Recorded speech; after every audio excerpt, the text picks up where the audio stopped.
Hi, everyone. Welcome back. I'm Sonika Garcia, And I'm Brad Davidson, and this is Breaking the Code. a podcast series addressing misconceptions related to the discipline of behavioral science. We hope to arm you, our listeners, with the tools you need to make sense of behavioral science and to help you apply it to your work as communication extraordinaires. Thanks so much for being here and for listening to this discussion around death, specifically speaking around death. So I love this topic specifically for two reasons. One, just the importance for us in marketing. But two, we love feedback. And this was a recommendation from a listener. Shout out to Jilly Graham over at Havas Links. She had reached out basically just talking about, how do we talk about death and dying? Do we even talk about it? And there's so many organizations out there that are getting a lot of attention around like helping people who are terminally ill, like plan their own funeral and things like that, which to many that's like super uncomfortable. Like when I first heard about this organization called Legacy of Lives, I was like, wow, like there's an organization that's aimed around helping people have a say in what happens after they die. Well, But sure, of yeah, course. and but it makes sense, and like why not? So again, just want to jump into this conversation around speaking about death, and ultimately no matter how hard we try to fight it, all of us, Brad, you, me, no matter what age you were programmed at a pretty early age to believe that death and dying is dreadful and terrorizing. So we don't want to talk about it. It causes us stress. It makes us uncomfortable. And ultimately, death is a taboo topic. So let's jump in. Like, Brad, why is death and dying so challenging for us to talk about? Good question. I'm not a philosopher, so I can't tell you why death is scary, but I do know that it's one of the universal taboos, right? Hmm. There's the three biggies that are universal, right? The three P's. Pooping, procreating, and pushing up daisies, as we say, right? So the Did you make so that it's up? I did a long time ago, but yeah, it's not one I use all the time. But yeah, like it's basically anything to do with sex, anything to do with excretion, whether it's, menstrual fluid or poop or, Hmm. whatever. And then death. I think it's a very difficult thing to talk directly about. Taboo doesn't mean you can't refer to it. It means you can't talk about it directly. So we go to the restroom or we go to the, you know what I mean? We go to the bathroom, even though we're not actually taking a bath. Hmm. It's always very difficult for people learning foreign languages to learn the proper euphemisms for toilet because Hmm. you almost never go like, I need to go to the poop place. Like that's what toddlers say, but that's Right. it. Like we learn that you have to mask these things. And so Jilly Graham, as you said, reached out and said, well, you had a podcast on difficult conversations. It was about inclusive design. One of the more difficult ones that we grapple with is how do you talk about death in the background? And the answer is it's extraordinarily difficult. In fact, it's one of the things that is seen as one of the major barriers in this country to all sorts of healthcare reform, frankly. The numbers keep changing that people quote, but vast sums of money are spent in the very last bits of life. And no one really thinks that's a good use of money. And yet we do it every time. And so, Hmm. as we were saying, and just for some background, I did a postdoc in communication and end of life care, where I spent a year following doctors, learning how to have that conversation with patients. I was at the hospice a lot. I spent a lot of time with just trainee doctors in general. It's an extraordinarily difficult thing to do. And the reason they funded my postdoc was because they felt that no one wants to die in the ICU. This was Robert Wood Johnson, a Hmm. project called Death in America. No one wants to die in the ICU. It's very expensive, so hospitals hate it. It's very dehumanizing. You've got tubes sticking out of everything and machines and, all the rest of it. And so it's not very calm. It's not a very peaceful transition necessarily. Families hate it. Patients almost universally say that's not how they want to go. And yet, most Americans end up dying in the ICU if they get to the hospital. And that's problematic. And the belief was, well, if we just had a better conversation, then that would stop happening, hence the project. And what it turned out after a year is I had to change the name of my postdoc from speaking about death to speaking around death, because what happened universally, without exception, was that the clinicians, rather than say, Bob, what would you like to happen if you're going to die? is they would stop talking about what's going to happen down the road. What's going to, what were the test results? What was this? It was a strategic use of silence. So you come in and you go like, well, what's next? And you go like, well, and you wait. And then the doctor would say afterwards, I'd interview the doctor, I was there, I observed, and they go like, well, we didn't talk about what we needed to talk about, but that's because they weren't ready. They knew that test results were coming in today and they didn't ask for them, which means they weren't ready to hear them, which means I'll wait for them to be in a better headspace to give them the bad news. And the patient would be like, oh, the test results just didn't come in. I'm sort of exaggerating a little bit, but not much. And what would happen is these conversations never happen. The doctor would say, I'm not having it. The nurse is better positioned to have it. She knows the patient's mindset. And the nurse would go, I'm not having it. I'm not paid for that. The doctor is the one who knows if they're going to die. But that's really for the social worker. And then the social worker would say, you've got to be kidding. I am not making that kind of diagnosis. It's up to the doctor. And so it was this circular sort of like, well, who's responsible? And there's reasons why they didn't want to have this conversation. I don't want to just sort of like blurt out my postdoc in one long paragraph. So I'll stop there. But there are very good reasons why doctors don't bring it up. Got it. So I have a question. You said that you were training doctors to have like a better conversation around it or to be able to. What I know that was some while back, but what was the main like discrepancy in how doctors were trained to speak about it and then how you thought it should be improved? Good question. So I misspoke if I said that. I was watching them training, right? So Oh, I getting was I was trained. Got it. I was seeing how they were taught. These were residents and interns. This is one of the most difficult things doctors can do is be in the room and tell somebody, look, your time is running out. Even I mean, Hmm. we're just podcasting and I can't say it, Yeah. right? Right. Time's running out, right? And I think it's got to do a lot with framing and it's got a lot to Hmm. do with a challenge of sort of medical thinking is that things are one way or another. There's not a lot of room for subtlety in a diagnosis of cancer, for example. But there's a lot of room for subtlety in predicting the course of the disease. So what happens is the following. I try and convince someone that it's time for them to start thinking about do they want a do not resuscitate order? Should they not get a long-term lease on a sports car? Let's put it that way, right? And so I say, so Mary, what would you want to have happen if XYZ happened? If you went into arrest or something like that. The first thing the patient says is, are you telling me I'm dying? Right? They just cut straight Right. to the chase. And I've seen that. Like you try and dance around it and this and that. It's like, no, and then language fails them. One of the findings, actually from my advisor on the postdoc, she was the one who taught me right when I was first going into the hospital and the clinic and the hospice was you can't really ask who's dying because no one's dying. Big air quotes here, right?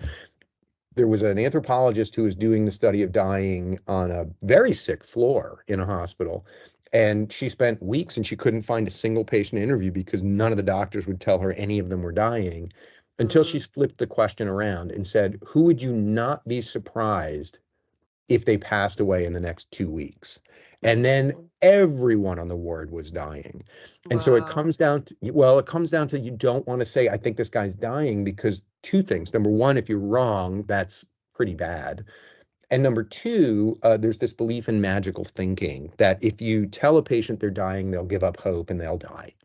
So it's this sort of conversational catch 22. I can't tell you directly what's about to happen, in my opinion, because A, you could be the one who breaks the mold. Right. And B, I don't want to remove hope from you. That's considered torture. So I can't actively hurt you. So instead I passively hurt you by quietly watching as you silently glide into the ICU where nobody wanted you to go. Hmm. So it's a tricky one. Does that Yeah. it's where taboo really rears its head. Yeah, I think that's interesting. Another thing, so going back to like the actual communication and the things that are said, most times it's not said directly, but instead a patient who's, not stupid, they know what's kind of going on around them and what is being said without actually being said, right? But I just think back to like, and I guess this is specifically in America, like we have so many different cultural backgrounds and like we talked about in the last episode, doctor patient dialogue is always cross cultural.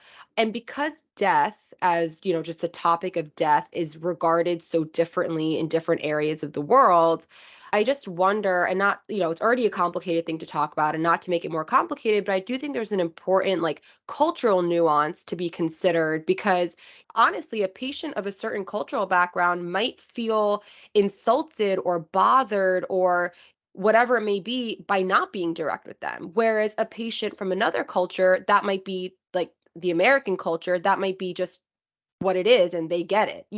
Just thinking like even, the East and the West, right?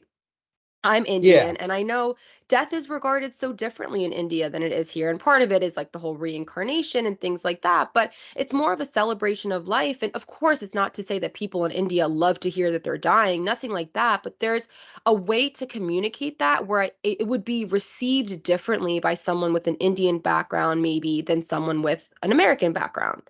I've never practiced medicine, full stop, right? But I've never been around closely in the room in India or in Japan, but I have Hmm. read, as you can imagine, a postdoc is also like a lot of reading. And Yeah. so I read a lot about, the changing nature of death and dying throughout the Hmm. globe. And to your point, I mean, one thing to think about is 200 years ago, I'll pick a date, right? But let's say 200 to 250 years ago, everybody was familiar with death. Hmm. Everybody. People didn't die in hot. We didn't have ICUs. We didn't have any of that stuff. And so people knew what a dead body looked like, and people knew how to handle one. And if you lived in the countryside, which most everyone did, you took care of your own. Hmm. Like if someone died in bed or someone died in a horrible, threshing accident or something like that, there wasn't anyone you called. And so there's been a lot of ethnographies of things like death in rural Spain and how it's changed with people leaving some of these very small towns, or they already left because the ethnography I'm referring to is at least 50 years old now. But people would go home. There's this used to be this connection to the town that your family came from, the tiny 500 person village that people came from in Spain. And you'd move to Barcelona or Valencia or Madrid or wherever. And when someone would die, you would go back. But Right. you wouldn't actually know how to handle the arrangements. You'd be like, so who do we call? And it's like you're looking at him. So I think one, death is very scary because we've managed as a culture, to your point, we've pushed it so far to the side. We don't see people who are dying. We don't keep them in public. We Hmm. put them in very private spaces. Number two, there's a lot written about it's a lot easier to have a conversation with somebody who's been thinking about a good death for their whole life or for at least a while than to try and overcome a lifetime habit of avoiding the idea that you're getting older and going to die anyway, right? So this sort of pursuit of eternal youth is fun until it's over, and then you haven't done any of the emotional work of figuring out what the end's going to look like. That now I'm sort of paraphrasing a number of ethnographies, but you can see it sort of gets to exactly what you were saying. Like if you're in a culture that handles death by just avoiding it and by going everybody's eternally young and we're going to Botox ourselves and all the rest of Hmm. it. I'm still going to party like it's, Yep. 1967. Then when the end does come, you're woefully emotionally unprepared to deal with it. That's not to say I'm well prepared to deal with it, but what you said is well borne out in the literature. I haven't experienced it, but it basically gets to it's not fair to ask doctors or nurses or anyone in the hospital to make up for a lifetime of ignoring the reality that you're going to die someday. And Right. that is one of the things that foreign born doctors bring up again and again and again is like Hmm. Americans are woefully unprepared to deal with their own mortality. Yeah, that's really true. And because I saw a story somewhere, and it basically was just talking about like how in some cultures, like you mentioned, if you've been thinking about death or it's been something that's been discussed, for a part of your life, whether or not you're sick, it makes that conversation easier. And in certain cultures, life and death are equal, like they're equal parts of someone's existence. Whereas in America, it's it's life only, and then death is like at the end, right? It's not Yeah, like talked about or yeah. I you mean, know. this is where religion comes in, right? Like my uncle passed away 4, maybe 5 years ago now. Pretty bad cancer, pretty young guy. Hmm. Very religious man, very, very Christian. And I remember one of the last things he said to me is, I'm not actually worried about death. I feel very comfortable. I know where I'm going, right? He believed in heaven and he believed he was going there. What he was worried about was, would death hurt, the actual dying itself, which was Yeah. really interesting. And I was like, I can't possibly tell you if it hurts or not. Like we only can guess. And that's what's terrifying is it's a mystery and we all pick different parts of it to be scared of. But the other barrier here, so I don't want to exact right, like not all Americans have spent their lives not thinking about death, but as a culture, we tend to focus on youth, achievement, Of maintenance of course. strength and Yep. power. Now, we're cultural anthropologists to some degree. There was just a big article in the New York Times that Gen X, us, like going gray is the new power move. And some people were saying, like, oh, it shows that we're growing up and we're getting used to dying. I'm like, I don't know, man. It might just be a fashion statement. I have no idea. But it's definitely something to think about. And again, because we're trying to be practical, it is interesting, and there's one more point I want to make, but I want to get to what does this mean for us. When we work in things like stage 4 breast cancer, the choices people are faced with are your drug or hospice. And that's something we almost never talk about, that the backdrop to these things, 3 months, extension of life, that still ends at the same spot. And at some point, we have to admit that our curative options lead inevitably, eventually, to the most non-curative condition there is, which is death. Right. And we participate in that avoidance. We participate in the whole, like, just keep running your race till you fall down dead. We don't talk about end of life decision making in our discussion guides, for example. I've never once, and I've brought it up in every one because of the postdoc, any time that I've worked in a condition where, the next step is death, stage 4 stuff, really bad end stage, kidney disease, liver disease, whatever it is, any discussion guide we've ever made, any question I put in about how do you want to handle like the very end has been cut out. It's too depressing. It's too sad. It's also part of our obligation to be human and to help people understand the nature of their mortality as best we can. Now it's a small role we play, but if we're the ones who are putting discussion guides in the hands of doctors and nurses and anyone else, and we're not telling them you need to bring this up, who is telling them you Hmm. need to bring this up? There's one more thing I wanted to say, which is the reason doctors don't tell patients that I think you're going to die. There's a lot of them, but the most unexpected one for me and the one that's really stuck was when you're right, the patient can't thank you. And when you're wrong, the patient will curse you for the rest of their life. So I know Wow. someone, she just passed many, many, many decades ago. She was in a clinical trial and a National Institutes for Health, NIH in Hmm. Washington, with a very bad cancer. And she was apparently the only person in her clinical trial who survived. Mm. And to the day she died, she used to say the following. It was my mother-in-law. She used to say, that doctor told me I had 6 months to live, and I showed him. Now, Wow. in my mind, I know, in my mind, what I thought probably happened is someone said, listen, this is a bad diagnosis. You have two small children. You have a lot going on.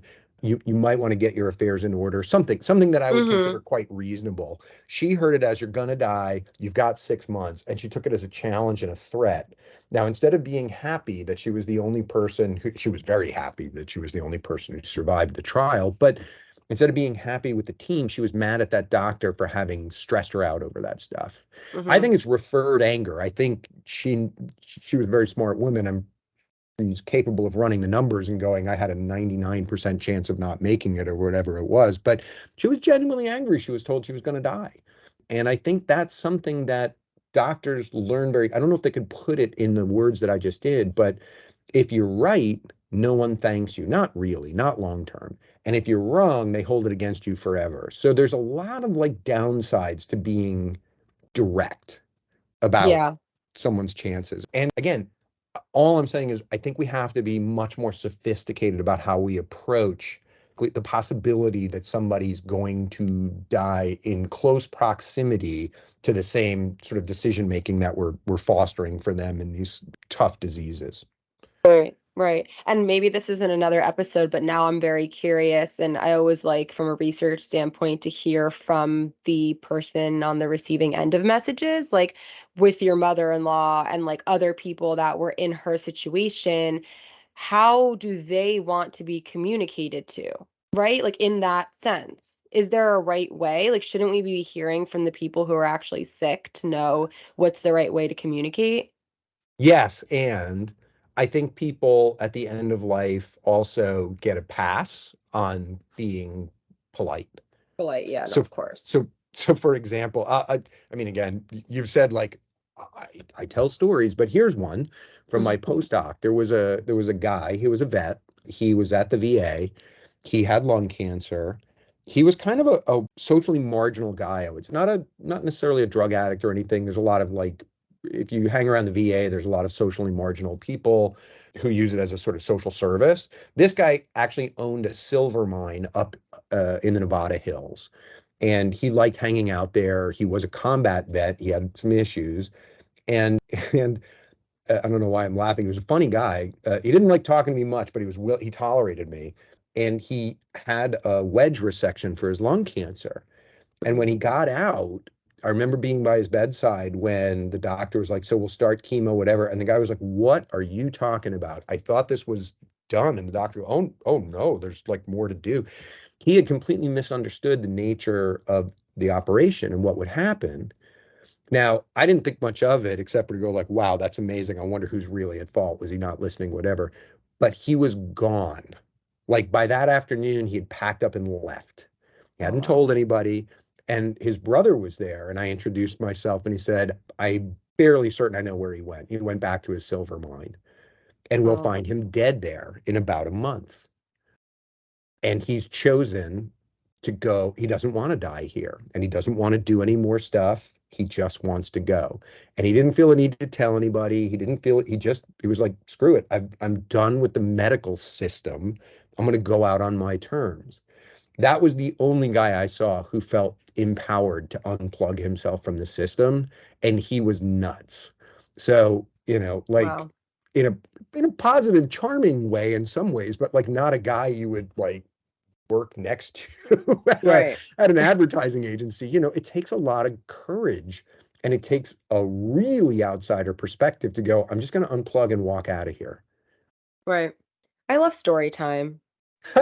Well, he was a That was, funny guy. yeah, I know. It takes a lot to, as much as you don't want to hear those words, it takes a lot to not like just give in and think like, well, let me just continue because maybe I'll beat the odds, and in comparison to what he did, which was, I'm just not going to be a part of this. And I don't know. I mean, sometimes I hear stories that and like kind of just saying like, I'm not going to be a part of this. I'm not going to continue treatment. I'm just going to go and like live my life. And you end up living longer than maybe like a diagnosis. So much of it is mental. This stuff intrigues me because I feel like how much of the conversation then impacts, like, does the conversation impact reality, or is it reality that's impacting how the conversation goes? Like, I don't know. I just the Right? the the emotional impact, the physical impact of the emotions that come from like grief of dying is something that's actually been studied a lot, and I would love to like dive more into that because like what's Yeah, it's gonna kill you for first kind sure. of thing, you know? Look,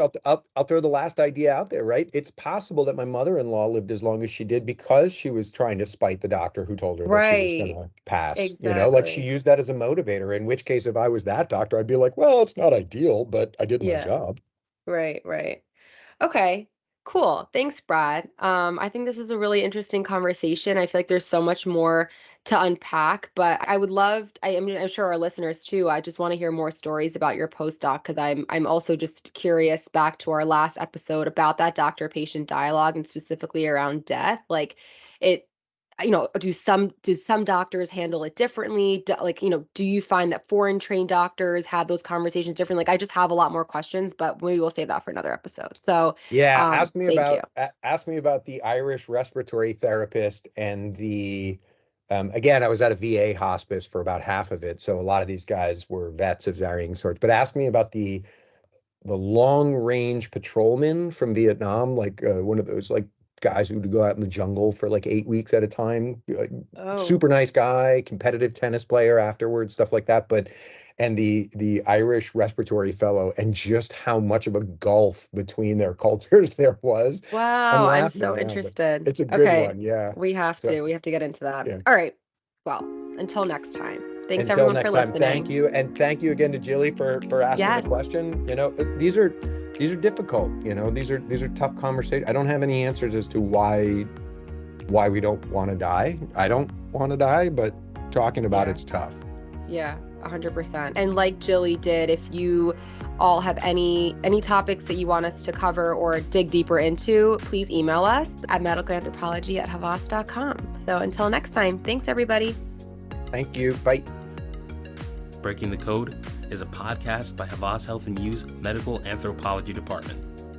Created and produced by Brad Davidson and Sanika Garcia. Content editing done by Catherine Rossi. Post-production audio editing done by Gabriel Allen Cummings. And inspiration by all of you. Thanks for listening and your continued support. If you enjoy these episodes, we would love to hear from you. Please leave a rating and subscribe. Until next time.